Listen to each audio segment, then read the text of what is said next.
Pokemon games can be quite concerning. So here I have top 5 concerns about the Pokemon games on Nintendo Switch. These were announced recently and they aren't necessarily bad, however you may be concerned about a few things, so I'm going to list them here. So without further ado, let's start.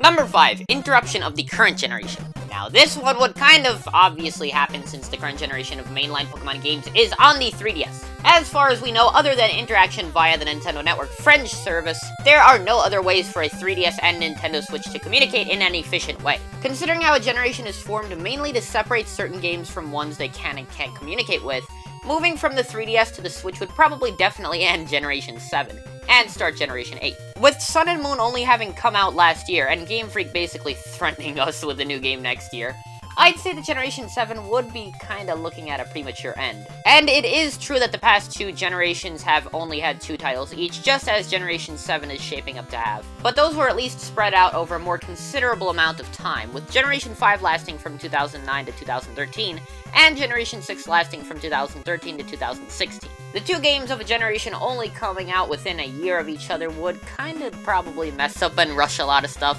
and that's why it's at number 5. Number 4, putting off a Sinnoh remake even more. Sinnoh. People hated it. And a lot of people actually kind of hate the idea of Sinnoh being remade, but meh. That's only like half, if not less, of the fanbase, so let's go with this option. If the games were to be released next year in 2018, there would be no room for a Sinnoh remake this year or next year, as development would probably be focused on the Switch game as well as Ultra Sun and Ultra Moon. With that being considered, we could probably be looking at 2019 being the earliest date for a Diamond and Pearl remake, simply because Pokemon decided to make the transition to the Switch at this time. This would be the biggest gap between when remakes were made, that being 5 years long at least. Plus, it will probably be even longer than 2019, considering that 2018 is the absolute earliest that a Switch game would come out. And considering the volume of things that need to be changed in order to make a transition from a dedicated handheld like the 3DS to a hybrid like the Switch, most development effort would probably be put towards the Switch game before a Sinnoh game is focused upon. Number 3, the game being another Alolan game. Yes, Alola. It's a great region, and I liked Sun and Moon a lot. However, if they made another Alolan game exclusive for the Switch, it would probably trigger a lot of people. Most people don't have the Switch compared to the many that have the 3DS, and for a person who spent $80 on the last 2 preceding Alolan games, you would probably feel left out if a better version was made for a console that you don't have.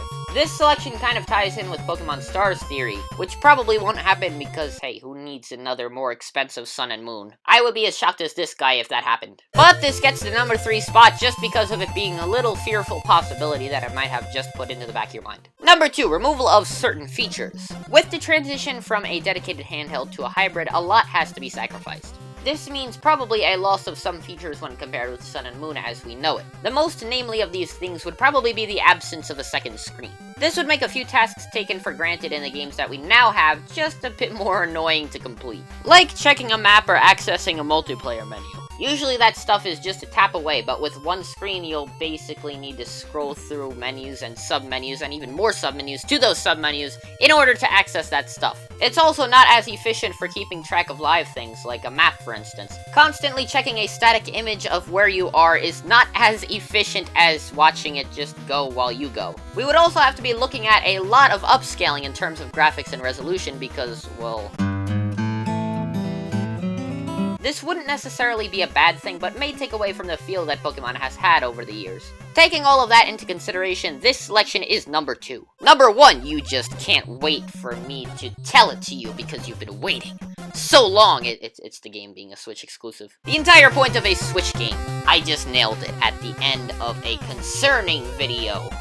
I'm such a great PokéTuber. Out of every complaint I've seen for the upcoming Nintendo Switch game, this has to be the most frequent. People just don't want to pay for a fully priced home console in order to continue playing Pokemon games. Aside from the console being $300, much more than the $80 starting price of the 3DS, the Switch is barely available anywhere. And since we all know Nintendo like that one friend who borrowed your stuff and keeps forgetting to bring it back to school, those stock problems will persist for quite a long time. So with the inconvenience it poses, this stands to be the most concerning part of the upcoming Pokemon games. However, there are many more things that may concern you in these games, so what do you think? What bothers you about this new announcement? Please leave a comment down below. You can also subscribe to see videos like this twice a week.